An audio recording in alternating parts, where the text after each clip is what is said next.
Here we are with the second movie that we're discussing for the Christmas slasher episode, Silent Night, Deadly Night from 1984. Directed by Charles E. Sellier Jr., written by Paul Kamey, based on his story, and Michael Hickey.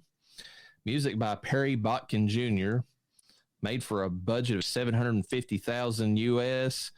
Only grossed $2.5 million, but we'll get to the reason why that's the case. This movie would have blown it out of the fucking water if they would have left it in the theater. Principal players: Robert Brian Wilson playing Billy, another Billy, Billy. Traumatized child who grows up to become a deranged Easter bunny. I mean, Santa Claus. He was in a bunch of TV roles. I just thought it was funny that one of them was called A Husband for Christmas. That sounds like something I would force Noah to watch. Oh. I need a husband for Christmas. I mean, that's how we ended up married. I need a husband for Halloween. Would put a bag over your head. He definitely tries to choke me. Yeah, and then leave you in the attic for days. There's plenty of cats here. We have a cat. I'll just spray paint the word Claude on him and throw him in there with you. Oh. We have Tony Nero playing Pamela, the toy store co-worker and an ungrateful hoe. I mean, you save a woman from getting basically molested by her boss, and how, you know, and how she pay you back by like screaming bloody murder. I don't get it, folks. I just don't. Yeah. There was a discontinuity there. There was the disconnect about what happened. I was like, do you realize what just took place? And your rebuttal is you're a murderer.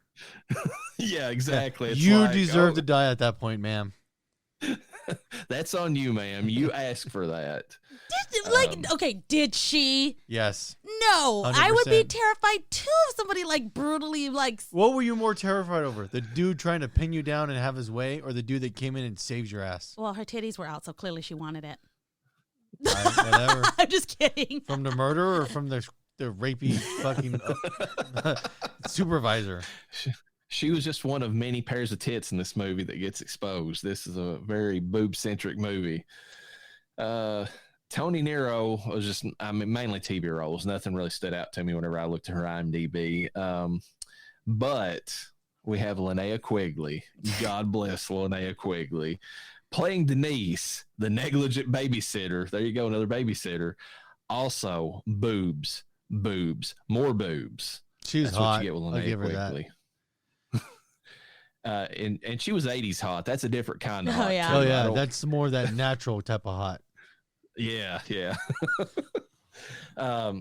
If anybody doesn't know, we're going to be covering Linnea Quigley quite a bit this season, if not on the podcast in general, because she's a big time.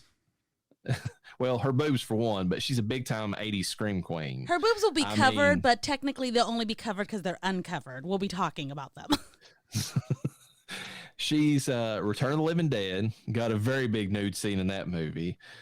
Night of the Demons, a very big nude scene in that movie. She actually shows a lipstick tube in one of her titties, and you know, there's that. It just pops in there. It disappears. It's fine. And then she spends the rest of the movie topless. That's what she does. The 1988 version, by the way, they did make a remake with Shannon Elizabeth, and Shannon Elizabeth does not get naked, you know, like Linnea Quigley, so boo on her. Yeah. She is playing a different character technically, but still, boo.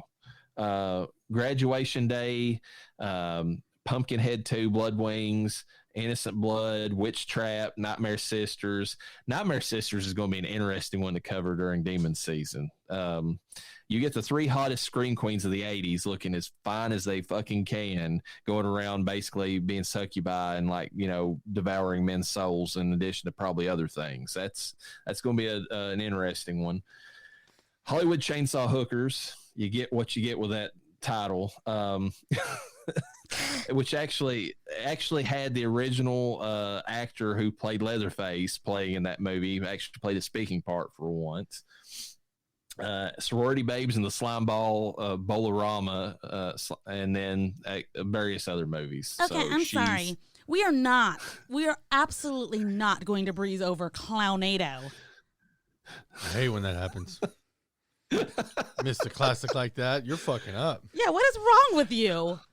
Well, to be fair, that is her in her later years. Yes. And time has not been kind to Linnea Quigley. I'm just Hold going on. to throw it out there. It hasn't. What? Let me see a picture. Did she put on the fucking well No, weight? she did not. No, she looks like a. She's super skinny. She's just Crackhead very skinny. aged. Did I take it her teeth took a shit?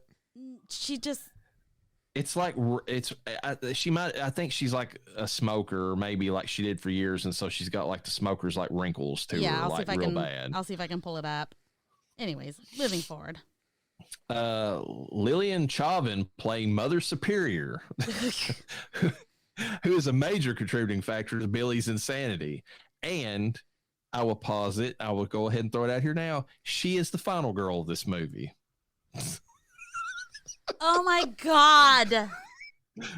What are you even Is talking she about? not? No. She is. No. She is. Nope. Play There is I'm no a other character who Survivor. fits the final Alexa, role. play I'm a Survivor by Beyonce. I mean, she literally does nothing. She actually provokes the killer. Yeah. But she is the final girl. This like it movie or not. does not have a final girl. Well, you sir are wrong. No, you're wrong, Colonel Sanders. You're wrong, Colonel Sanders. I don't have a good photo of Linnea Quigley, but this was her in 2007. So she was going downhill, but it's not her now. She's old as fuck. Yes, exactly. How old is That's- she in that picture?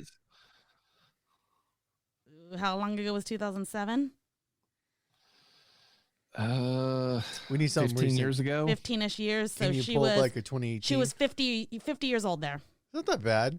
She looks like It's like dog years when you're talking about Hollywood people. They usually fucking either die and their hips fall out, or they get enough plastic surgery where it's hard to tell if they're even the same person.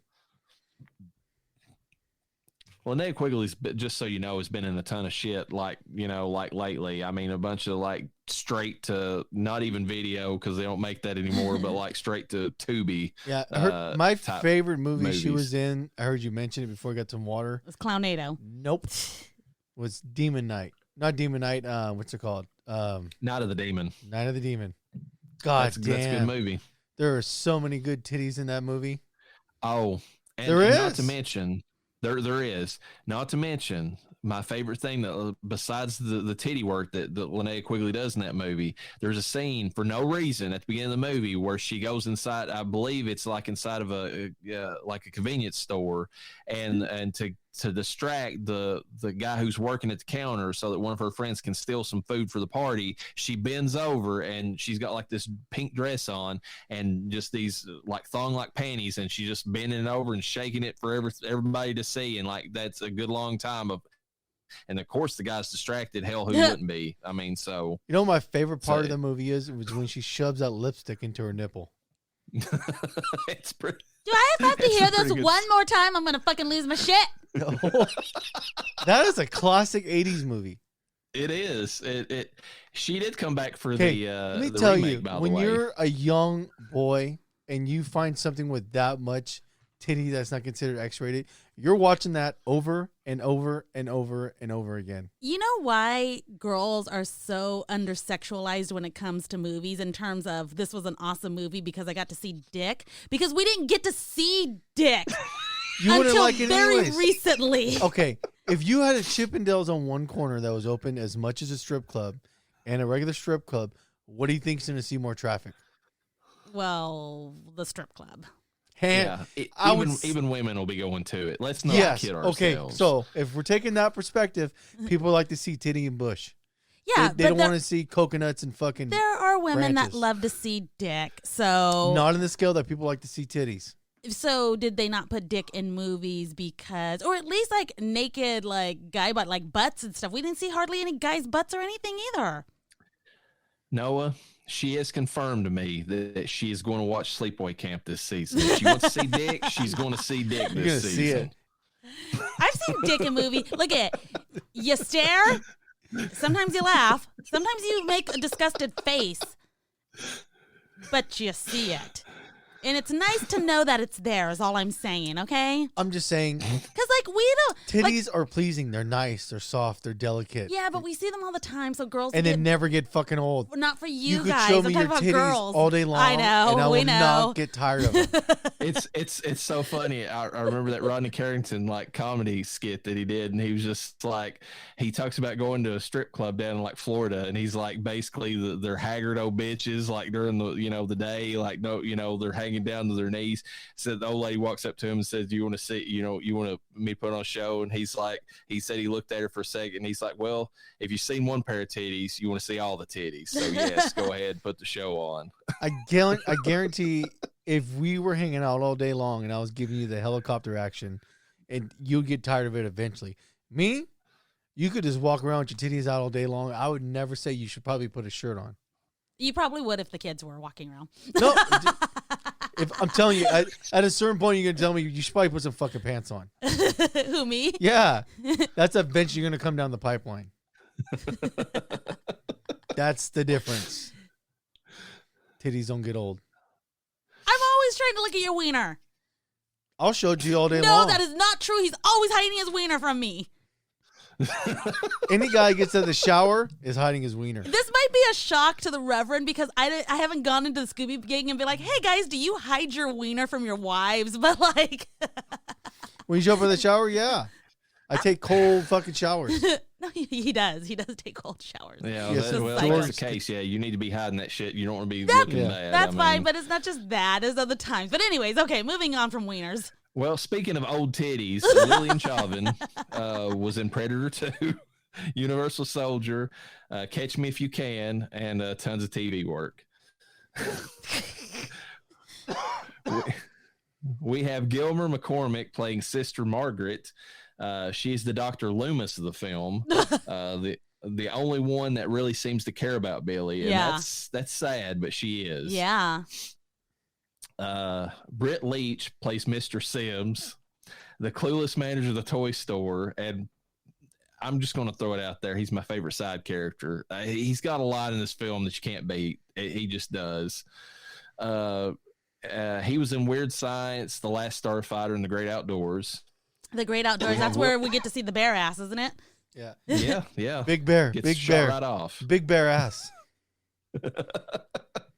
We have Will Hare playing Grandpa, the creepiest Doom Prophet in Doom Prophet history, I think. Oh, God. That was, like, he could have been in Smile. He could have. That was a creepy scene, just a little kid by himself. And then, oh, it's fine. He's been basically a vegetable for the past whatever many years. We're going to get some, food. And as soon as he steps out, it's like, are you been good this year? Santa Claus will fucking kill you. Yeah. It's like, damn. The great facial acting, for sure. I can only hope I get to do it to my grandkids one day. Wow. And as soon as the parents come back, you just act like nothing's wrong. How desensitized. Yeah, just go right back into your vegetable state. Nobody knows the difference. If our kids are so desensitized, how much worse is it going to be for our grandkids? That's going to skip a generation, and that's going to be the one that you can really freak out with this shit. Well, that's the thing is we actually want to spend time with our grandkids, unlike our parents. So if our kids don't start them young, we will. We have Charles Deercop playing the Killer Santa before Billy becomes the Killer Santa, who is a murderous psycho that started everything in this movie. And Randy Strumpf playing Andy, the cock-blocked and blue-balled victim who doesn't get to bang Denise. And I feel for that man. I really do. Like, come on, he had it worse than anybody. Do you think he would have laid the pipe? He would have froze up like a fucking piece of ice. He probably would have, but there was whenever he said that he was going to kill Linnea Quigley at one point, I felt that blue ball energy coming from him. I really did. You know, maybe if he would have got some fucking wussy, that's what I was thinking. Maybe his whole life would have turned around. That one incident, we're like, why in the fuck would I want to kill somebody? This is amazing. Synopsis. After being severely traumatized by his near vegetable grandpa, young Billy witnesses the death of his parents by a psychotic Santa Claus. Years later, a bunch of nuns say, "Hold my wine," and add sexual hang-ups and corporal punishment to Billy's list of issues. All this culminates in a massive killing spree while an 18-year-old Billy is working at a toy store and forced to become Santa. Crazy gas station Santa slays. Naughty. Nuns do what they do best. Punish. Linnea Quigley has one of the best scenes we are likely to see in these slashers. It's okay now. Santa is gone. You know the thing that gets me about this is you didn't mention his mom. Oh, and her titties, yes. She's a classically trained actress throughout the years. Adult actress? No. Oh, okay, just actress. She kept together for a minute into the 90s and fell the fuck apart. I didn't know anything about that. I was just trying to hit the highlights because I had so much other stuff to cover, for this movie. So well, I was just like trying titties are highlights, so they are for shame. Body count for this movie is 14. That's but how much was the titty count? Too many to count. Let's see. There was. I'm pretty sure the mom showed her tits. Yes. If I remember right. Then we had the woman who was banging the guy at the the orphanage or the school or whatever. Mm-hmm. We had the girl who worked at the toy store. Mm-hmm. That toy titties. Yeah. Then we had Denise. Mm-hmm. Classic was that titties. all the titties? I think that was it. So that is a count of 8 titties. Yeah, 8 titties and 14 dead bodies. The cashier died. Billy's parents. Hold on, Andy. Technically, that's 16 titties because it's a double effect. No, it was 4 women. So it's 8 titties. My bad. Holy shit, he's seeing double, everyone. All them titties are getting to him at this point. Cashier, Billy's parents, Andy, Pamela, Mr. Sims, Mrs. Randall, Denise, Tommy, Bob, Mac off screen, Father O'Brien. How would that be to be like this just old priest who's fucking deaf and you dress up as Santa Claus and you get blasted by the cops? I mean, he never heard it coming. It's not even that. The cops just like, oh, our bad. Yeah. Our bad. We're not going to get in trouble for this. We don't have body cams. This is the 80s. Do you understand what is happening right now? There is a serial killer coming for you. We are trying to save your lives right now. Let me shoot you in the back really quick. Oh my God. He got mowed over. Officer Barnes, and then, of course, Billy himself. Only 9 people in total were murdered by Billy, as the cashier and Billy's parents were killed in the prologue by the Santa-clad criminal. Father O'Brien was mistaken for being promptly shot by Barnes, while Billy himself was killed by Officer Richards. Pretty much in this movie, I think we learned really, not early on, but this was in the earlier years of slashers, that if you showed your titties, you're getting killed. Yes. 100% of titties were slashed in this film. Yeah. And let's just talk about some of these kills. You have to give best kill. I say that there's 2 in this movie that I think are top tier. Although there's a lot of good kills in this movie. I've got to give it credit. Denise is at the top of my list, not just because her boobies are out the entire time, but that helps. But she shoved through fucking deer antlers and just left there. That's awesome. Yeah. For the little girl to find her, I was kind of waiting to hear, you know? You know what got me? Like when we're watching a movie, because we're watching high def, there's a lot of frames that go fucking low quality. I don't know if you noticed that. Oh yeah, he noticed that, low and high, and yeah. I did, but here's something. I don't know what version you had of it. There's an unrated version, which is one I watched, and those scenes that are very, very low res, that's because they couldn't find the original camera negative, and so they just had to patch together from the VHS tapes that still existed, and that was the best they could do with it. So that's why if you watch the unrated version, that was all they could do. Like the highest res stuff was straight from the video source. Yeah, we had the unrated version. Yeah, so that's the reason. So those scenes you saw in between, they had to patch those together with whatever they could find, because the original film elements for that were destroyed. Yeah, it was weird. It only really happened on the death scenes. The death scenes are the ones that got low quality. Yeah, because I think they really ramped the gore up, and they didn't. And it's funny too, because given the history of this film, when I get into trivia, what happened to it. If the parents had seen what the whole entire movie would have been like, they would have probably, not just tried to get the movie removed from theaters, which they succeeded in. They would have probably burnt down the towns that they were showing them in out of frustration if they were that concerned about it. So Denise being hoisted up on the deer antlers, superb kill. The thug that like takes the one kid's sled. And he's rolling up through there, a naughty, and then just like his head gets chopped off and it rolls down the hill. I'm like, that's quality right there. That's one of my favorite scenes as a kid, is him getting his head lopped off on the sled. Yeah, that was my favorite watching, because this was my first time watching this. I know that's a shocker to you guys. Yeah, I saw that. As soon as I saw the sled scene, is like my mind's like, oh, I remember this scene. And just, I'll be honest with you, this was my first time watching this movie, and wow. I absolutely fucking loved it. I loved it. Really? I mean, it was one of those things where I always saw it at the video store, but I never watched it. I was like, I don't know. I was too scared to watch it or something when I was a kid. I don't know. That was probably me. I probably wouldn't have been allowed to rent this. Well, it's a dice roll, because you can have a good cover, but we've seen so many movies with good covers just fucking blow. So you see it, you're like, I don't know. Dead Pit is a perfect example, because that movie had a kick-ass like zombie crawling out of the grave, and then you watch the movie and it's boring as fuck. Like, it's one of the worst zombie movies out there. So yeah, that happened all the time. I don't know how my parents knew, because back in the day you didn't have access really to, I mean, I guess you would just go off the rating, but you didn't really have access to Google to be like, okay, what's in this film? Reverend, sometimes I mentioned to you, like, hey, you've seen this film. You know, can little Lucifina see it? She's 14, or definitely. You're like, oh, sometimes her, but definitely not the 12-year-old. Whatever. But so I wasn't allowed to see movies. I wouldn't have been able to see this movie because it had titties in it and a tiny sex scene. If this had been played, if my parents had rented this and I was watching with them, they would have made me cover my eyes or whatever until the scenes were over. That's how sheltered I was. I wasn't allowed to see even like a simulated sex scene until I was like 12 or 13, I think. My parents were like, whatever, like they weren't whatever. They were just like, okay, but you need to know, be mature about this.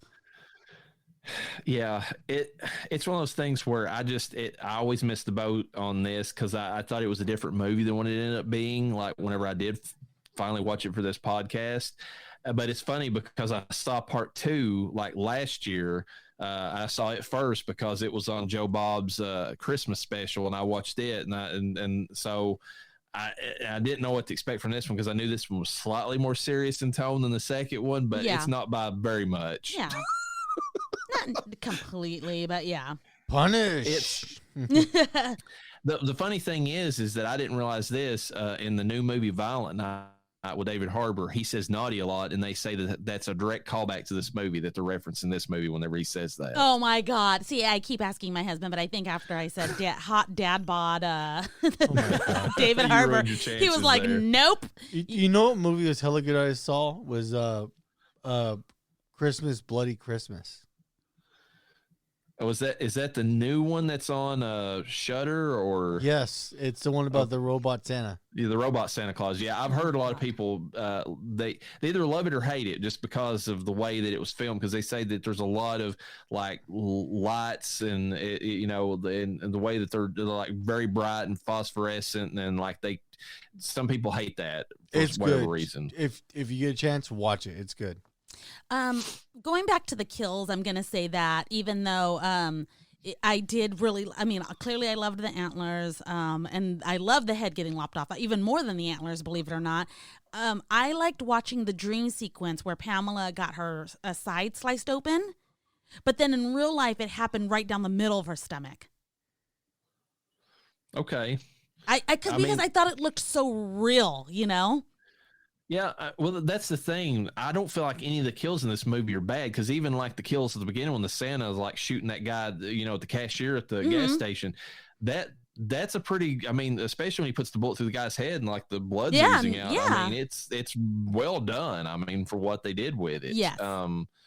The Sims getting the claw from the claw hammer and embedded in his head. The one lady that was working with him that tries to escape, and she gets shot with an arrow through her chest. That was pretty good. Yeah. They were all good kills, but the one, like, I don't know, maybe like it felt like I felt it when it was happening is why it was more effective to me.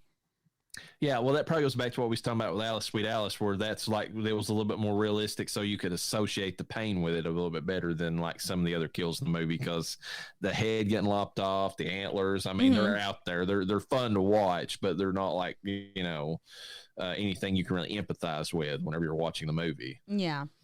One of my favorite parts is when he is holding up that shitty fucking supervisor.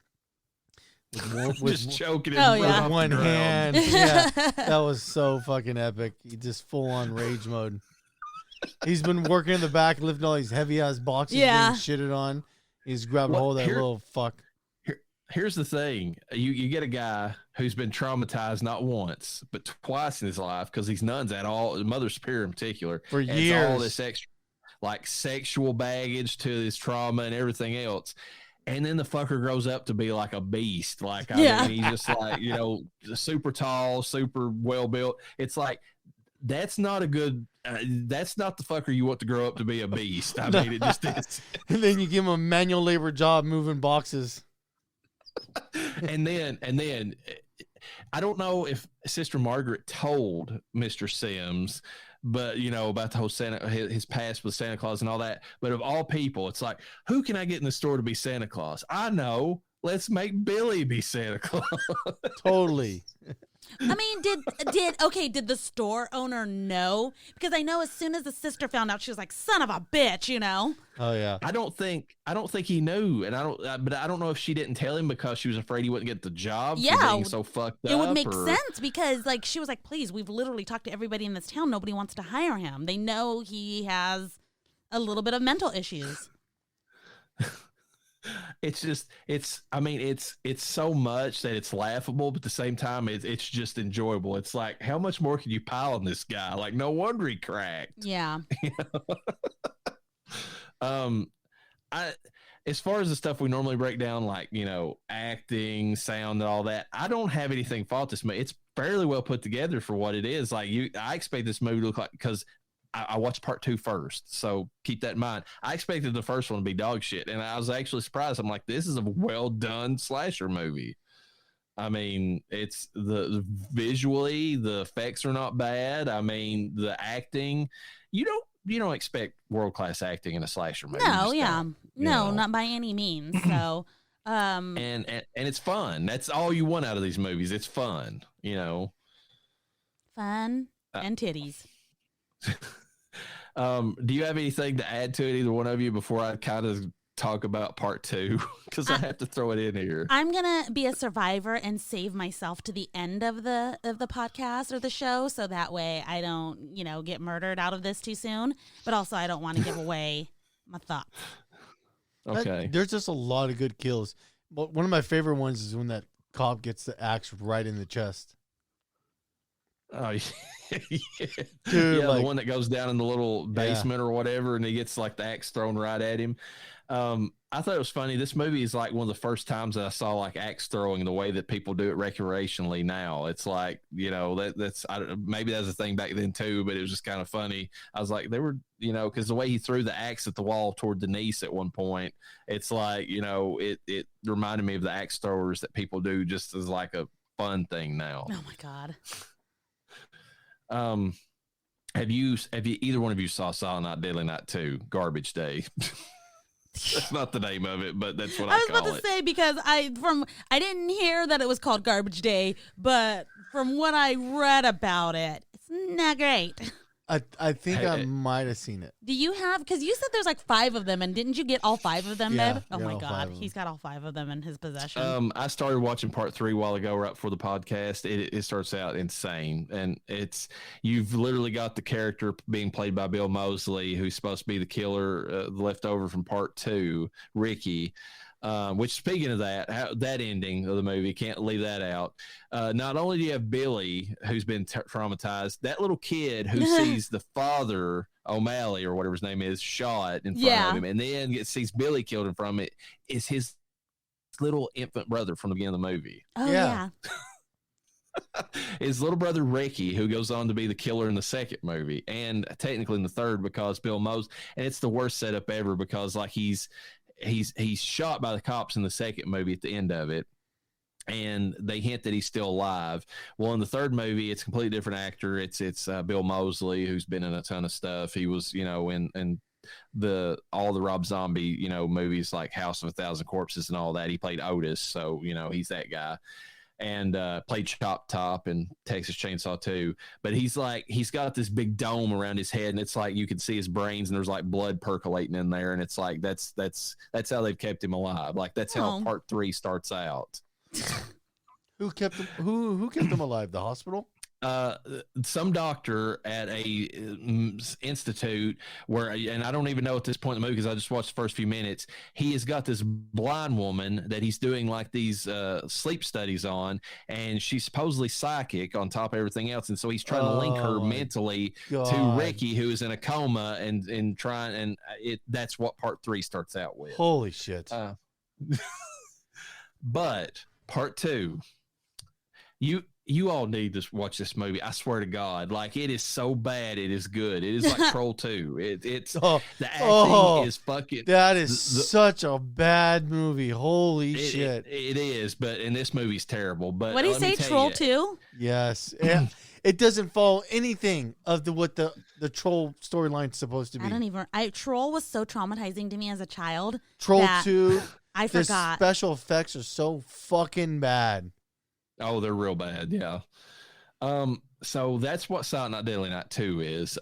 You have Eric Freeman, who's playing Ricky, is one of the worst actors I've seen in a movie, but in such a good way. Like his line delivery is like amazingly bad, and there's a line in the movie where there's part in the movie where the guy who's interviewing him, he's supposed to be in like a mental hospital, and this is like the 12th or so like psychiatrist who's like trying to figure out Ricky's deal, like if they can rehabilitate him.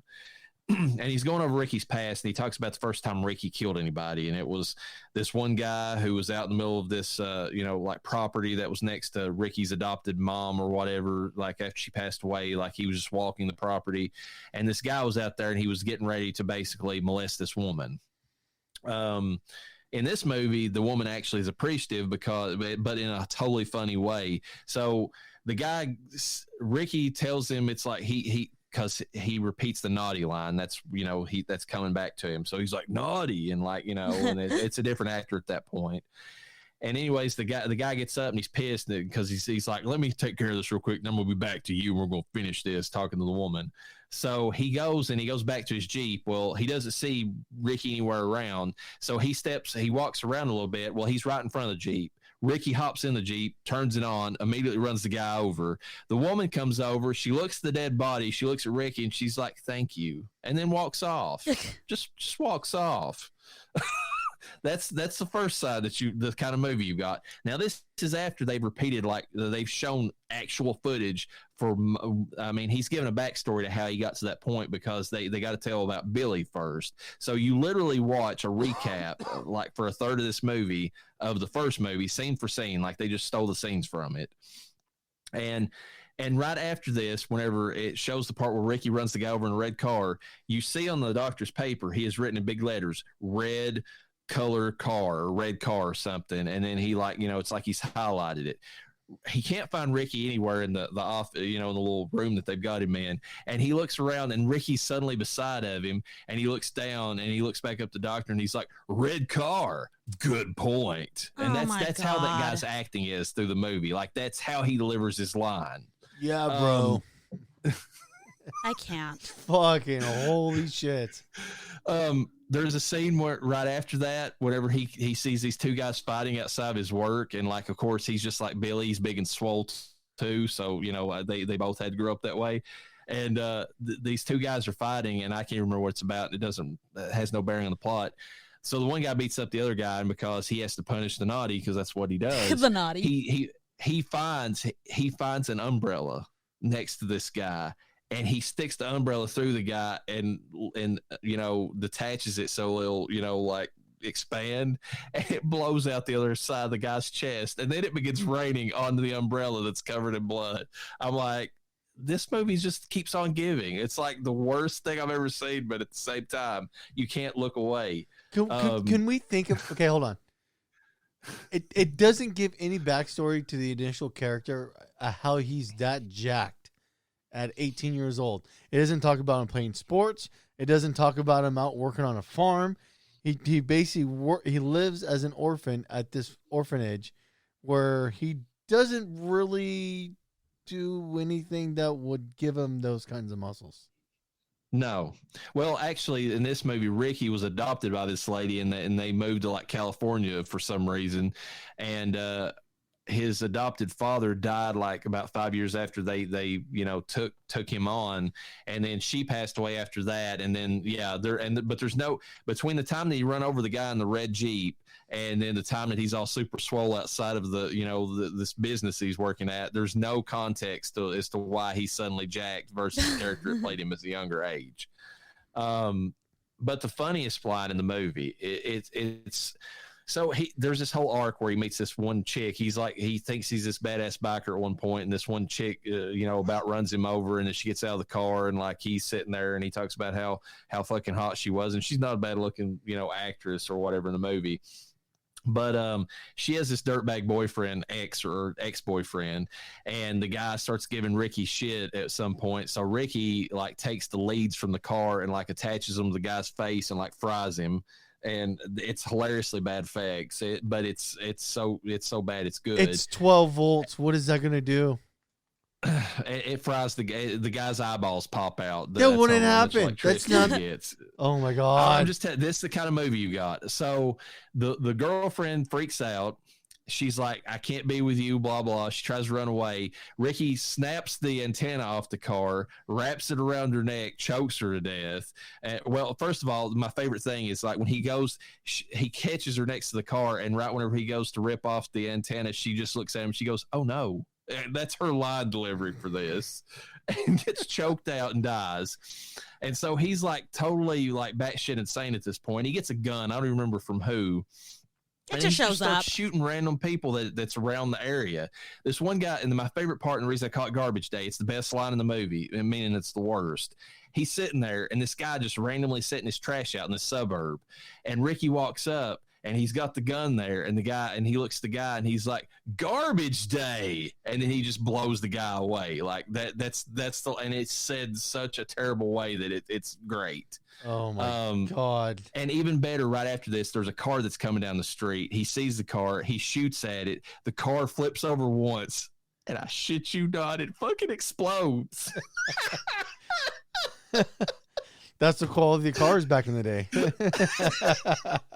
This movie, I swear to God. And then like the end of it, he breaks out. He kills the guy who's interviewing him. He gets out. He's got the Santa outfit on. It's the only time in the movie he's actually got the Santa outfit the entire time. The rest of the movie, if there's the Santa killer, it's been Billy in flashbacks.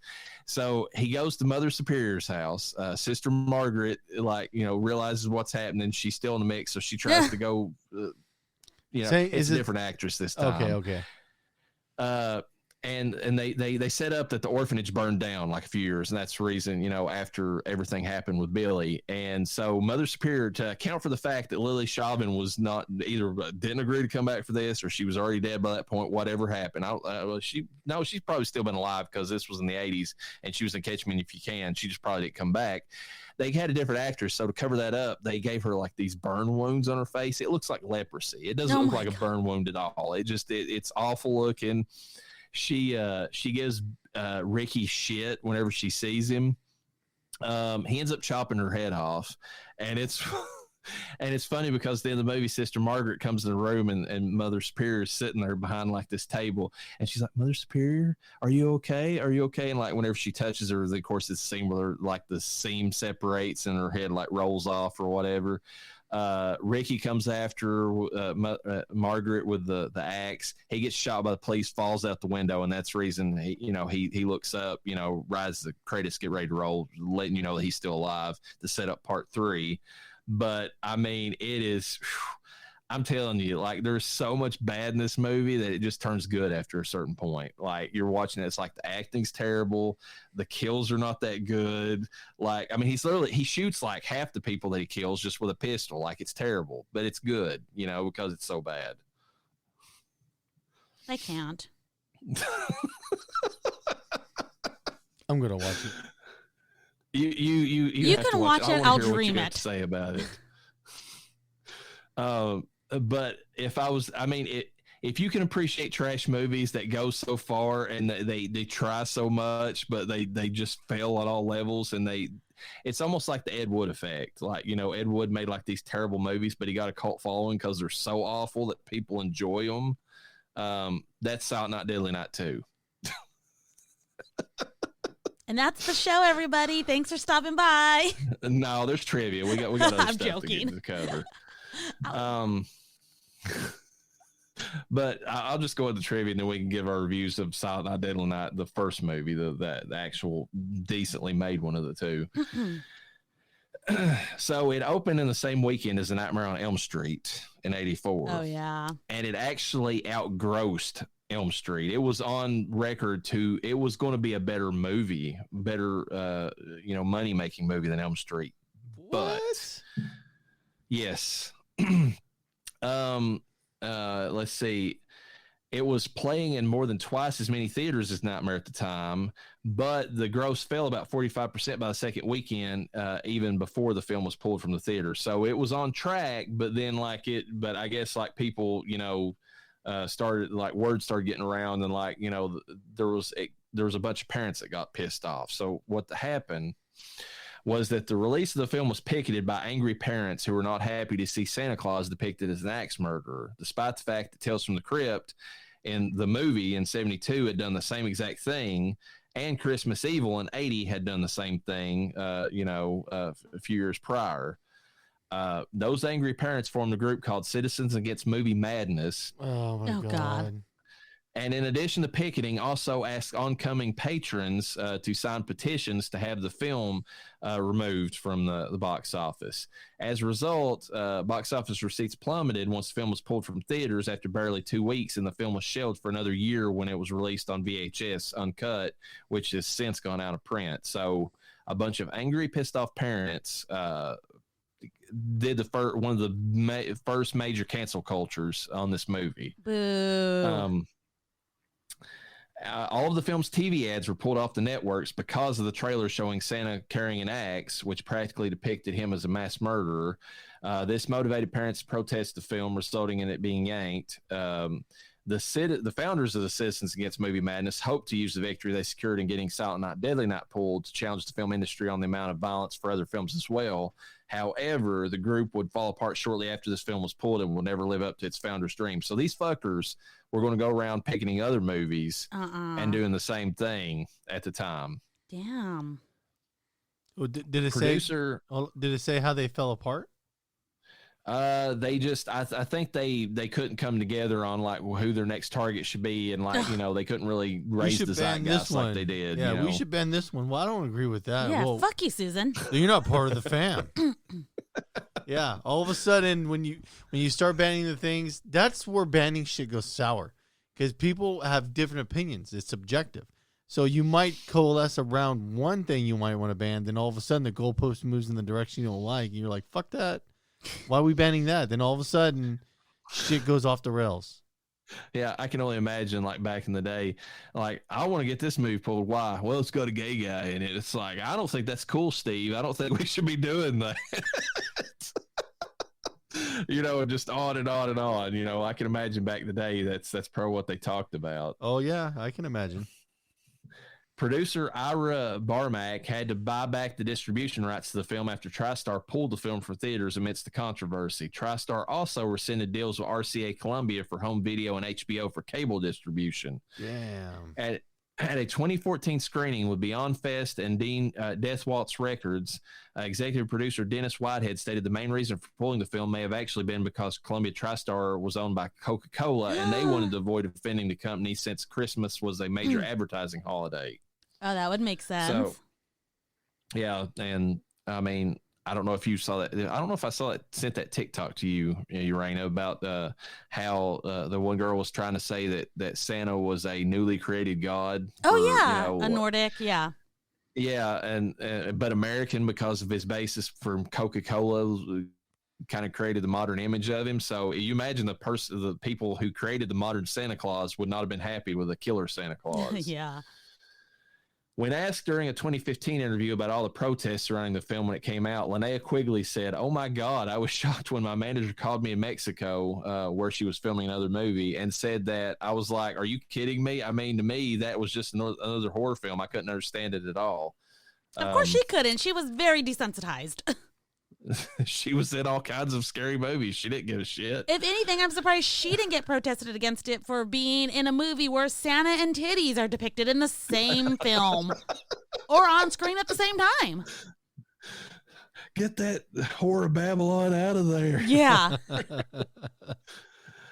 In an interview with the documentary Going to Pieces, The Rise and Fall of the Slasher Film in 2006, Lillian Chauvin, Mother Superior, admitted it was a mistake to center the film's publicity campaign on Santa Claus and believed it would have generated far less controversy if the studio instead focused on Billy's psychological plight. Also, in a story by People magazine from November of '84, Robert Brian Wilson who played Billy, said he felt so ashamed by the controversy, he told his friends and family to avoid seeing the film. However, Wilson reversed his stance years later after attending a 30th anniversary screening and meeting with fans. Wilson has since made appearances at horror conventions and given interviews on his work at the film.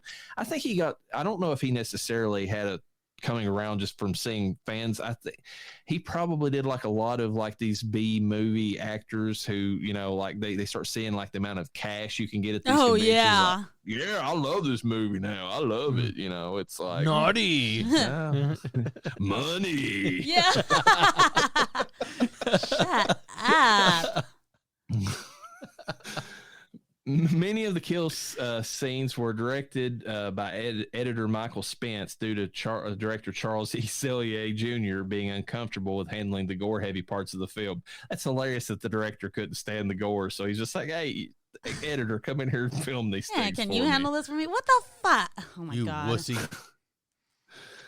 Mickey Rooney, one of the vocal detractors of the film in '84, surprised people when he starred in Silent Night, Deadly Night 5, The Toy Maker. The biggest fucking hypocrite in history. This guy came out and said this movie should be removed from theaters in '84 when it premiered because it was so graphic and so horrible. And then he turns around and fucking stars in one of its sequels. Yeah, way to go, loser. It has been theorized that the film was shot under the title The Toy Maker, and the name Silent Night, Deadly Night was only added to the title in post-production to create an in-name-only sequel. And that if Rooney knew that the film was a Silent Night, Deadly Night sequel before shooting, he wouldn't have appeared in the film, considering his feelings toward the original. Well, fucker, you're in a Silent Night, Deadly Night film, so... Way to go. Phil fucking Donahue dedicated an entire hour of his TV show to the controversy surrounding this film. Hey, like I've said, all publicity is good publicity. You know the thing that gets me about Phil Donahue? Motherfucker, you're running like kind of the old school libertarians. You should have been rallying on the fucking side that people have their free choice not to go see this. No one's forced to see it.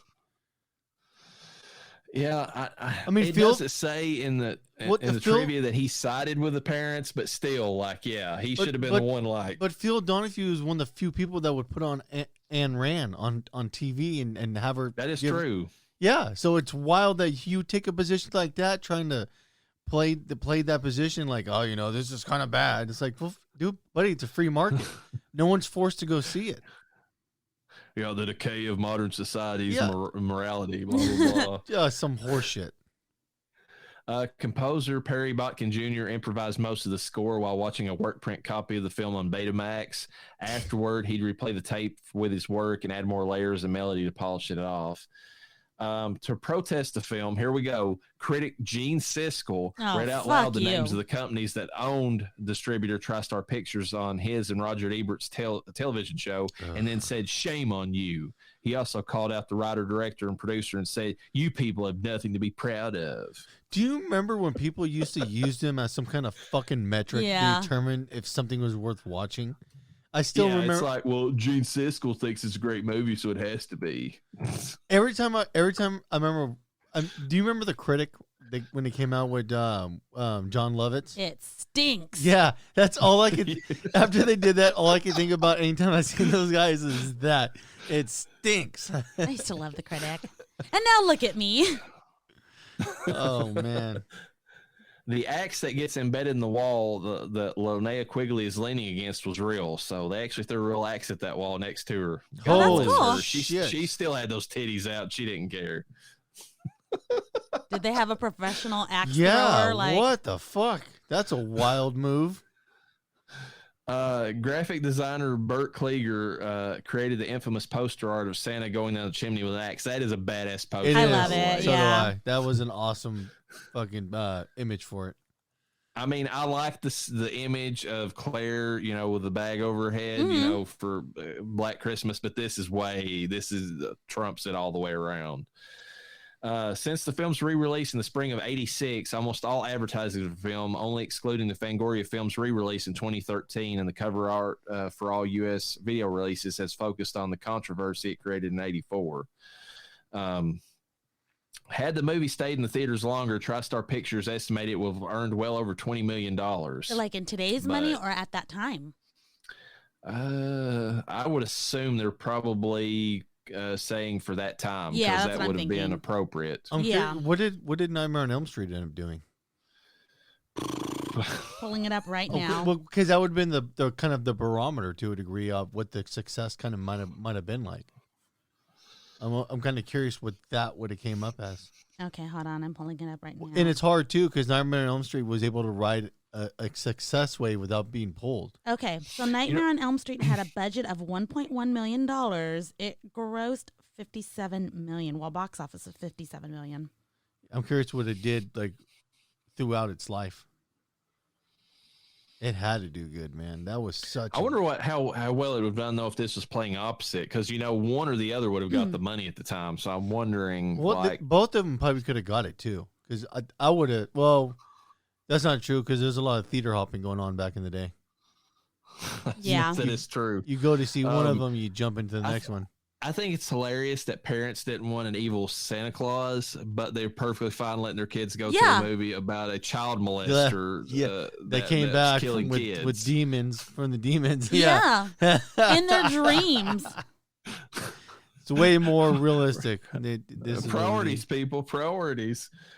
When the remake, which I have not watched, by the way, titled Silent Night, came out in 2012, the reaction was the polar opposite of what it was in '84, with people accepting the concept of a killer Santa wearing a Santa Claus, or a killer wearing a Santa Claus suit.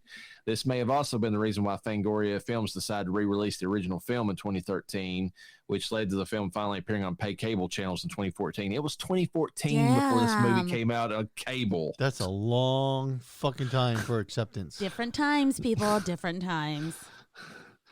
The film's controversy led to Charles Cellier having difficulty finding more work as a director, forcing him to retire from filmmaking and focus on producing instead. Damn. When did he die? I don't know that, but I mean, the fact that he couldn't find any more work as a director after this, fuck, that's big time cancel culture for this poor guy. Well, the shitty part is I'm curious if you get to live to see the acceptance of the movie. No, he died in 2011. Oh shit! Right before on New Year's Eve. Ooh, in Coeur d'Alene, Idaho. Didn't even get to see the big turn. Nope. Principal photography lasted from March to April '83. During this time, the snow was starting to melt, which caused the production team to shoot all the outdoor scenes first.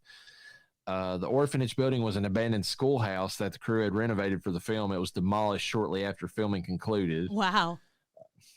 Funny thing is, though, even part 3 reuses scenes from part 1. So part 1, they get a lot of mileage out of this movie because they use it in part 2 for most of the movie. It's scenes are shown again of the mother getting her shirt ripped off in part 3. I mean, it goes back to the same stuff over and over again. Titties. Sam Raimi was considered to direct the film. Wow. The third one? No, the first one. No, the first one. Ooh. That would have been a hell of a difference. Yeah. If Well, Sam not Raimi that had too, done it. but he might have been like, fuck you guys, and ran with it. He probably would have. He probably wouldn't have cared about the controversy. He would probably get out there and paid people to break the dress up tickets as Santas. Yeah, dress up as Santas out in front of the theaters with axes. That'd be sick. You want to protest this shit? Okay. Protest this, bitch. The toy shop where Billy gets his first job is called Ira's Toys. Ira is the first name of the film's one of the film's producers. The website Mr. Skin Yeah, of course. posted the top 10 horror films with the most female nude scenes in October of 2020. The list includes Witchcraft, another Linnea Quigley film, Friday the 13th, which had, I mean, the nude scenes are, I don't know if they're rating them on minutes or just the amount of titties shown, but Witchcraft has 77 listed as the number. See, I've never 49 for go ahead. 49 for Friday the 13th. Hellraiser had 24. Wrong Turn has 17. Piranha, I'm assuming they mean the original, had 16. Hostel has 14. Silent Night, Deadly Night has 14 nude scenes in it. And or 14, I don't know if maybe that's minutes total of nude scenes. Halloween has 14 and Amityville has 9. So I've never seen Witchcraft. Is that any good? From what I understand, it's a very, very like B grade movie, but I think if I remember right, it's directed by the same guy who made Night of the Demons. Okay. And it was him working with Linnea Quigley again. So it's it's a goofy concept where like this warlock is like, you know, like evil warlocks using his powers and stuff. But I mean, you know, it's got a lot of nude scenes from my understanding. That's like the bulk of the film. Like he literally, Kevin Teeny, I think's his name, went, I guess he got up with Linnea and's like, you up for some more nude scenes? Cause I know you like, you know, doing those. Was that, it's Witchcraft before or after Night of the Demons? I want to say it was after. Let me see here. He took all the best parts from the movie. It was in 88, so yeah, it was after. Let's see. Now the Demons, I want to say that was 60 or 86. I mean, let's see. It's like mid 80s, if I remember. See, The Night of the Demons is still a good movie, dude. I watched it I think I watched it during this Halloween. It was on Pluto. I watched it and I was like, fuck, this movie is actually a good horror movie. It held up. Well, actually, they came out the same year, so. Oh, shit. I mean, good on him. He, you know, he got all those titties on film for everyone to enjoy. Yeah. When's the last time you seen Night of the Demons? I watched that a few years ago. That's a good Halloween movie because it's got trick or treating and everything in it. It's set during Halloween, but it held up good. It's still a good type of horror movie. Oh, the effects in it are great too. Like when they start turning, like the one guy turns into the pig demon, like he legit looks scary as fuck. I mean, the ending's always my favorite. The only thing I don't like about that movie is, I mean, it's got so many good things, but it has that one thing I don't like in horror movies, and I mentioned it before on this podcast, is it has that like circular, like the characters keep running around in circles because like they can't escape magically for some reason. I don't like that because it just seems like it drags the movie out. They don't give a real good reason why they can't cross, like, you know, over the gate or the wall. You know, the wall or whatever to get out of there. And I'm just like, all right, whatever. But I mean, for what happens in the movie, it's pretty good. Some movie posters for Silent Night, Deadly Night featured a long text preamble that read, if A Nightmare on Elm Street gave you sleepless nights, or if Halloween made you jump in every shadow, or if Friday the 13th was more frightening than the others, then beware. Like, that's what it said. That's not a good tagline to me. It's not like, if this movie doesn't make, you know, scare you, then your skin's too tight. I mean, you know, it's not like that. If this movie doesn't scare you, well, fuck you. I mean, people weren't as desensitized back then, though. So that it might have triggered some people, but. This film was known as Sleigh Ride throughout its production. Yeah. TriStar decided to change the name to Silent Night, Deadly Night at the last minute. I think that's a better name. Yeah. The title Sleigh Ride actually ended up being a subplot in another film, the Disney holiday movie Ernest Saves Christmas. In the Ernest film, the prospective Santa that Ernest is looking for is appearing in a horror film entitled Christmas Sleigh. I'm gonna have to watch that movie again. I love Ernest films. I'm sorry, I just do. No, I like them. This film shares no connection to Black Christmas, despite bearing a similar title to the former's original title, Silent Night, Evil Night, or the killers both being named Billy. So there you go. Oh, Billy. Oh, Billy. Emilia that I work with wanted to point out that the Boston metalcore band Ice Nine Kills wrote a song titled Merry Xmas for Silent Night, Deadly Night. The song appears on their 2018 album, The Silver Scream, and they reenact like scenes from this movie whenever they're playing it on stage, which is pretty cool. That's pretty cool. The film was banned in both Ontario and Alberta, Canada in 1987 due to its content. Ooh. Who the fuck cares about Canada? And the film ends with Billy being gunned down and the camera panning up toward his younger brother Ricky, muttering the words "naughty." That was shot for the. That was a hell of a good ending, man. I love that ending. I do. I love it. I mean, it's got the right amount of cheese, but it's also good at the same time. This was shot for the sole purpose of setting up a potential sequel that would have Ricky as the killer, and we've already discussed his movie, so there you go. Death Holler Awards for this movie. Final girl rating.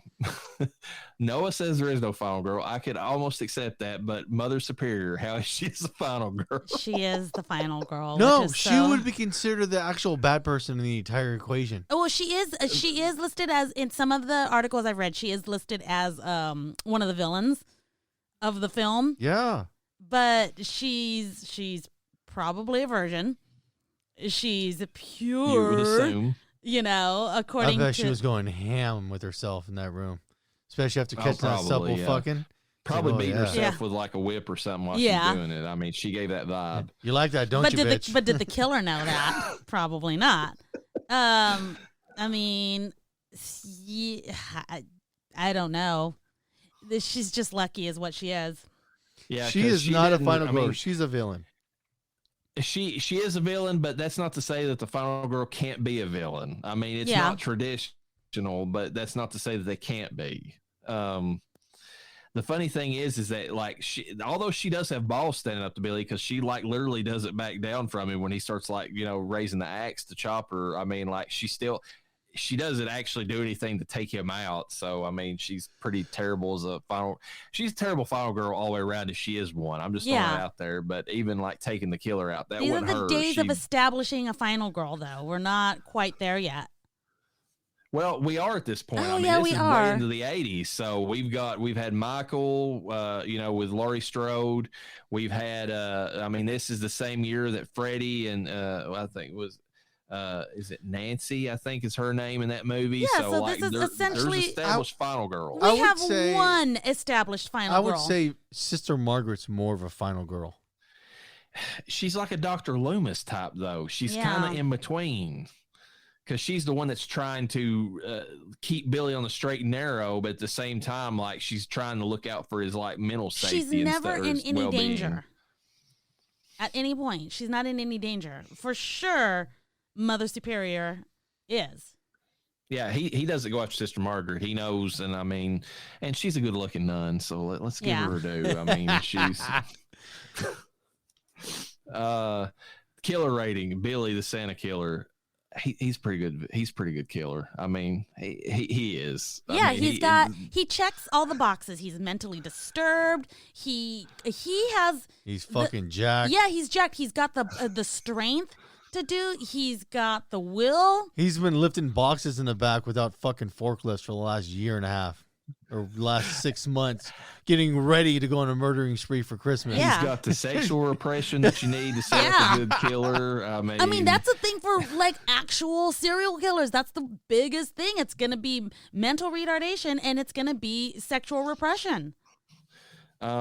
And his kills were badass. So as a killer, he's up there. He's not a bad killer. I mean, as far as the slasher goes. Yep.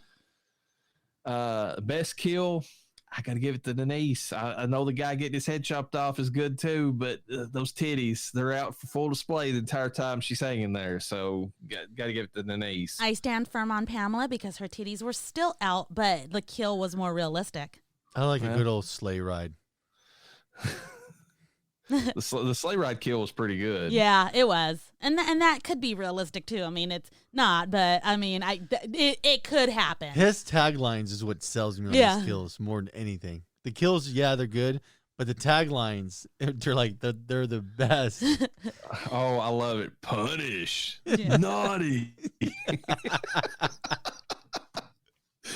The best scream, I got to give it to Sister Margaret. Man, she can scream her lungs out, and she does. Yeah, I can't even argue that. Why is there not a shower scene with Sister Margaret? Oh my God! I swear, if there was, this movie would. I don't care what her rating system is. If we're not even going back to the old one, 13 out of 10. Recommend to everybody if there was. Worst scream, I don't think it's the worst, but the funniest is a kid who sees the decapitated friend on the sled. It's almost like it's a bark. It's like not even a full scream. Worst scream for me was the goddamn baby at the beginning of the movie because nobody would shut that fucking kid up. I was waiting for the murderer to go and shut it up. A little dramatic. Yeah. Oh my God. It's like, shut up. You don't even understand what's going on. Best side character, I gotta give it to Mr. Sims. Listen, that line, 7 o'clock. Oh yeah, it's over. Time to get shit faced. Yeah, it was a shame he had to die. I thought he would have eked out of there. Yeah, he should have just somehow like sloshed got his knocked way over, out. but then like survived. He was cool. Yeah, he was. He should have sloshed his way out of there drunk.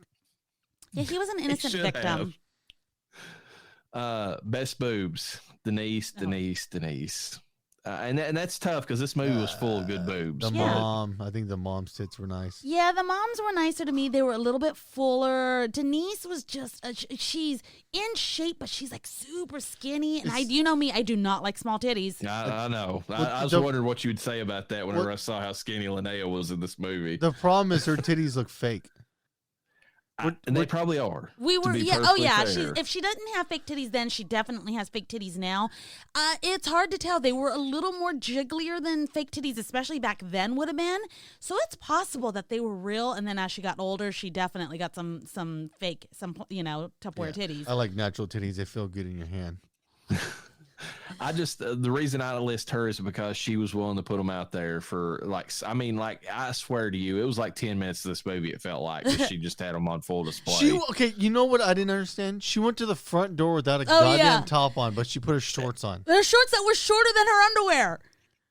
Hey, why didn't she just go up there in her panties and go to the door? It's one thing to show some tits, but you can't show that bush. Not in the 80s. Well, I know, but she could have just gone in her underwear. Yeah, I think that would have been a better move by the director. It was just funny. I'm not disagreeing. If there was more on display for Linnea Quigley, it would have been fine. I would have been fine. Well, the shorts. Okay, it was funny because the shorts were sexier than the underwear. She had almost a bit of granny panty going on, but it was just funny that she put the shorts on and you could see like the white granny panties poking out underneath the shorts, and I was like, "This is fucking like hilarious," That poor guy missed out on some action. He sure did. He probably is the saddest death in the movie. I'm gonna give him down. Gentlemen, take heed. If you want to get some pussy, go out and get her pussy for her so she doesn't leave the room. Or at least go up there and pretend you did. Yeah, I found the cat. Oh, yet another movie where a cat leads to somebody's death. Yeah, fucking cats. So in my book, that's the best side character. The cat. Yep. Yeah, fucking ruining everything. Ruin Christmas again.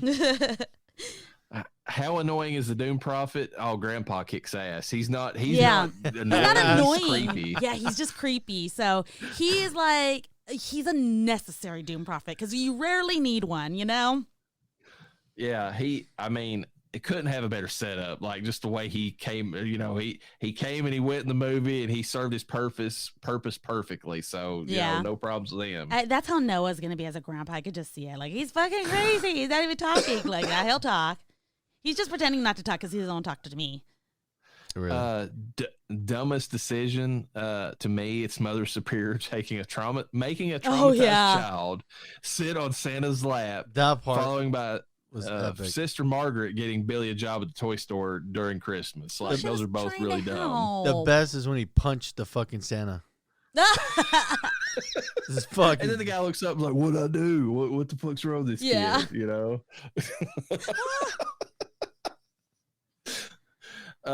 So you've not said your piece on this. And I want to give you your time because I feel like you've got something bad to say because you can clearly tell that me and Noah love this movie for what it is. And I got a feeling that you've got something bad to say.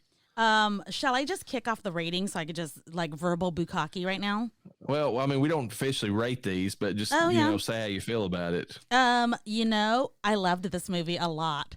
Like a lot. Like I was like, these are awesome. The kills, like they were just so good. And even though some of them were a little over the top, it wasn't too bad.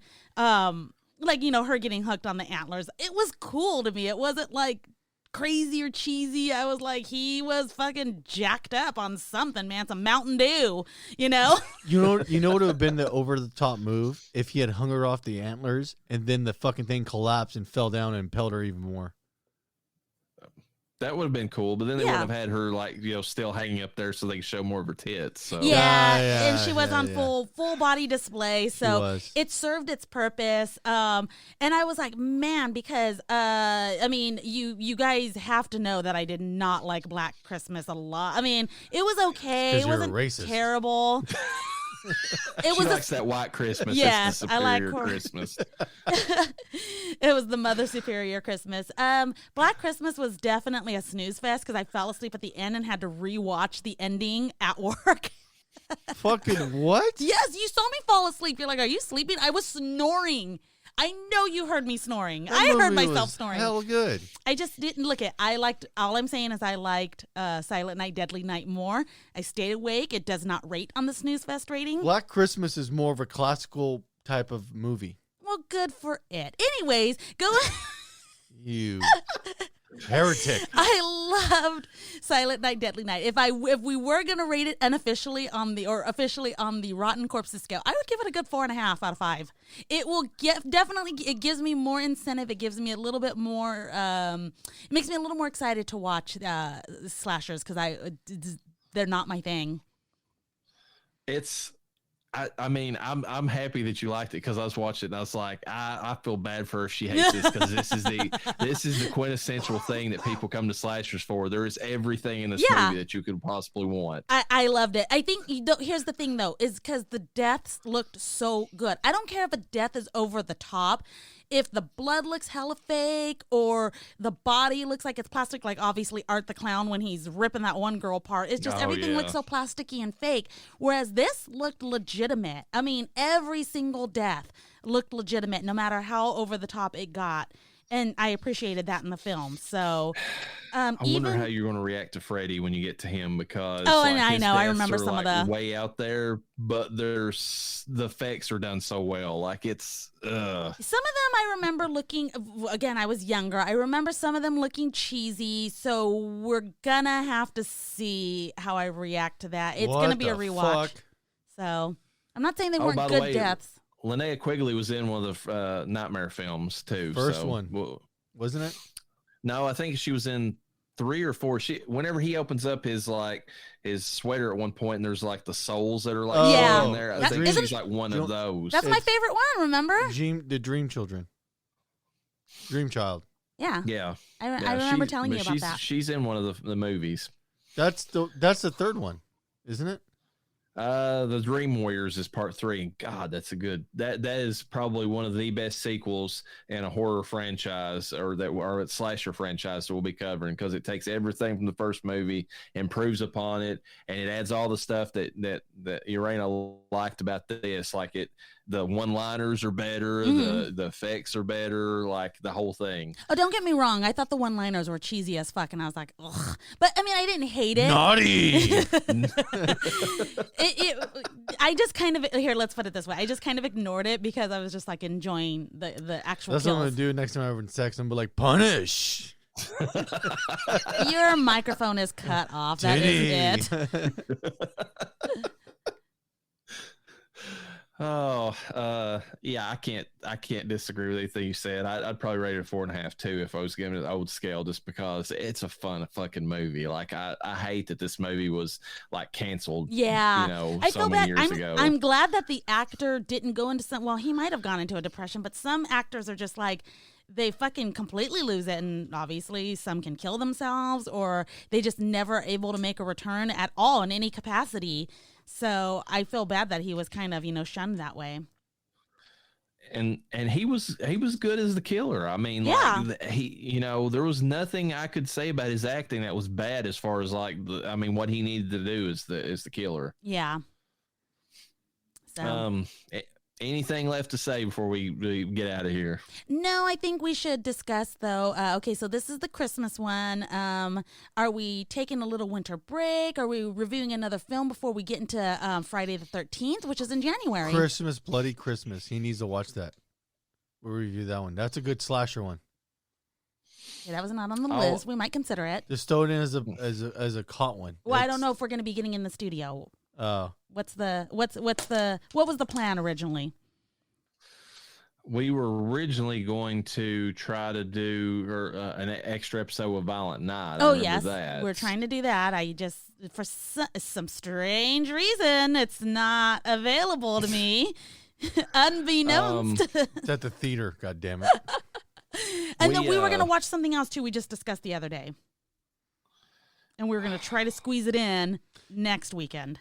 Reverend, dude, you'd like Christmas, Bloody Christmas. The soundtrack's awesome. The movie's fucking awesome. You would like it. I'll watch it. I've seen enough people, but it might just be like for time consideration. I might just have to lump it into like our cold open for the next episode that we do. We talked about hitting up Chainsaw. Yes. Okay, and that we were going to try to get in next weekend. Because time-wise, Chainsaw is technically still a proto slasher. The first one, it's not. There's a final girl, but not really in that movie. Like she doesn't really stand up to Leatherface. She just kind of gets away. And then part 2 is officially a slasher because it has all the makings of one. Got it. And then there's all the other ones we can kind of discuss, but those are the ones we'll cover in depth. Those part 1 and part 2, because to me they're the best ones. Like I want to throw in Chainsaw 3D because we have Alexandra Daddario and her boobies, and we got to discuss those. But like other than that, like R. Lee Ermey was good for what he played in the remakes. But I just didn't think Jessica Biel was the greatest. I'm sorry. I know a lot of people like throw that out there. It's like, oh God, she was so good in the remake. Nah, she was all right. I'm not a big Jessica Biel fan. I'm not either. There wasn't anything that she really did that stood out to me. She was okay in Blade. Was it 3? She was okay in that. She wasn't great, but she was okay in that movie. But yeah, she never really stood out to me as like one of the best actresses of her generation by any means. Yeah. So I just wanted to make sure we were on that track of, okay, I knew there was one movie in between before we did Friday the 13th, which we have a couple weeks, obviously, until Friday the 13th. That's in January. That's next year. So yeah, we can jump on Texas Chainsaw and whatever we want to review with those. There's so many movies in Friday the 13th series. I know we're breaking it into 2 different parts, and we'll do the other half whenever the next Friday the 13th rolls, or the actual Friday the 13th rolls around in 2023. But that's at least 6 movies that we're going to have to attempt to watch, I think. Is that just for the first half? Yeah, the first half, because there's obviously, 1, 2, 3, 4, and 5. And then there's 6, 7, 8. Let's see. There's Jason Goes to Hell. No, don't put that one in there. That better be a hot take, dude. That is such a fucking Jason X. That one's even worse. Then we have Freddy versus Jason. Mm-hmm. I'm sure I'm missing one in there somewhere. Isn't that where my Jason Voorhees' mom comes from, where she's like calling him out of the grave to go kill Freddy? That could be from any of the first 3, because I feel like they called back to her. And my sweet boy. Really, to me, like the best ones ended at 8, because that was Manhattan, and even then, that one was pushing it. It was just goofy, like it Seven was cool. Something 'cause about it had, him like, going to the city didn't. Big city. Yeah, that didn't fit. Like, Did your son like that one? Because he loves the big city. Loves Jason Voorhees. I don't know if you've seen it. You got to download that for him. No, it's on there. We have everything. Oh. All those movies are on there right now. What is his favorite one so far? Oh, I forgot one. The remake with Jared Padalecki. That's hell a good movie. Yeah. Oh, see, he likes J-Pad. And we definitely have to review that. I mean, we can't get by without discussing Jared Padalecki's remake and then the remake for My Bloody Valentine with Jensen Ackles. Yeah. All those are pretty good. The Jason remake and the Freddy Krueger remake were hella good. Yeah, I did like the Freddy Krueger remake. I remember that one versus. See, I'm a big fan. I'm trying to think of the guys that played Freddy on the remake. What the hell's Jackie Earle Haley? That guy's a badass actor. He nailed that. He is a good role. actor. Yes. I haven't watched the remake, to be perfectly honest with you, because it got so much shit. And what? Yeah, I'm going to for the podcast. I mean, well, some things are awesome to save for the podcast. Most people. Yeah. If we haven't seen it, it is kind of cool to save it and be like, hey, this is the first time I catch this. You'll like the remake, dude. It did a good job remaking that. Yeah, the only thing I heard was bad was that a lot of people didn't like the final girl in that one. Like they thought she was annoying, and that kind of made her like not really somebody they could root for. The movie's so good that it's easy to overlook her. But I mean, look at the final girl in Barbarian. It fucking annoyed the fuck out of me. But that's true. But also she got what she deserved in that movie for her bad decision. So I don't know. Chainsaw is going to be rough, though. I mean, it's in the sense that I don't know that I can sit and actually give a good watching to all the films in that again. Yeah, there's no way. I will do my best. I'm going to tell you, I'm not watching the new one that came out on Netflix again. Oh, I don't care. We'll talk about that one in passing. I know we kind of already. If I can find it, I do kind of want to watch the one from Matthew McConaughey and Renee Zellweger again, because that one is so fucking awful. Yeah. What? That has some of the nicest titties ever on a movie. It probably does, but it's also like I remember watching it a long time ago, bringing the VHS of it and thinking, "What the fuck am I watching?" Like, I mean, because if I remember right, Matthew McConaughey's like cross-dressing and like it's weird, like it's out there. It is. I'll give you that. It is. But the best you're gonna get out of me is 1 and 2 and the remake. Oh, that's fine, because like I said, I don't know that I'll be hitting all the other ones. Yeah. Because there was one that was done that was just Leatherface was the name of it or something that came out like not long before this newest one, and like that one's supposed to be dog shit bad. Like, I mean, maybe some people like the new movie, so I can't really. But the one before that with Leatherface talking about like his. Like the prequel to all that, how he got to how he was, that everybody pretty much says that was bad. If that's the one that I'm thinking of, I thought it was pretty good. I remember that. I don't know. They're not my favorite slashers. I'm just going to say it. I love 1 and 2, but that's about where my love ends for that series. Leatherface was the 2017 film? Yes. That was actually pretty good. I don't remember it. It's in a secluded remote area in this White House. It's hella good. I actually liked it. Interesting. It was shockingly good. Yeah. Okay. But 3D is not terrible. Like I said, you got Alexandra Daddario to stare at for most of the movies. Why is it called 3D? It's just not. It's not the original film in 3D. It's like a newer, a remade film in 3D. I don't know. It was a 3D thing that was going on at the time. Yeah. It's funny because it's supposed to be like unofficially another part 2, but the time discrepancies don't ever match up in the movie, and that's one of the biggest problems with it. Because so basically at the beginning of the movie, it starts right where the first movie ends. Like, I mean, part 2 doesn't exist in this universe. Like it's like they're all at the house, all the Sawyer clan, whatever you want to call them, are there. The police show up, blow the shit out of the place. Like they're just unloading gun after gun. Everybody in there's dead, except for they find a baby in the back room. Skip ahead so many years. Well, the one person who didn't die was Leatherface, and he's been missing for years. Then like the movie goes on from there, and then but the thing of the movie is, and this is spoiling it slightly, but I mean it's not that big of a reveal. Oh, no. Alexandra Daddario, it was the baby. Oh, I figured as much. And now she's grown up. But the thing is, the original movie took place in 1974. Alexandra Daddario's 20 at best in the movie. If you want, I mean, she's really young, and they've got cell phones and everything, so it's set in modern times, and that's what don't make any sense. It's like there's a big gap between 74, even as a baby, to like 2011, whenever it came out. I don't remember. So what they could have done is they could have said it in the 90s and it would have worked, but or maybe, but like they didn't. I don't know why that they didn't. And that's one of the biggest plot holes in the movie is the time discrepancy. Yeah. Good God. But the Chainsaw movies are not known for their attention to details, so I mean, we can kind of forgive that, I guess. Yeah, yeah. I mean, it's not supposed to be. Those aren't the type of people, so. No, it's full hack and slash. Yeah, it's the bloodiest non-bloody movie in existence. The first one is.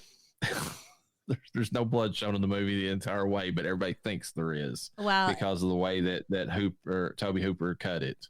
At minimum, at least I'm slightly more enthused after watching Silent Night, Deadly Night. You're going to be...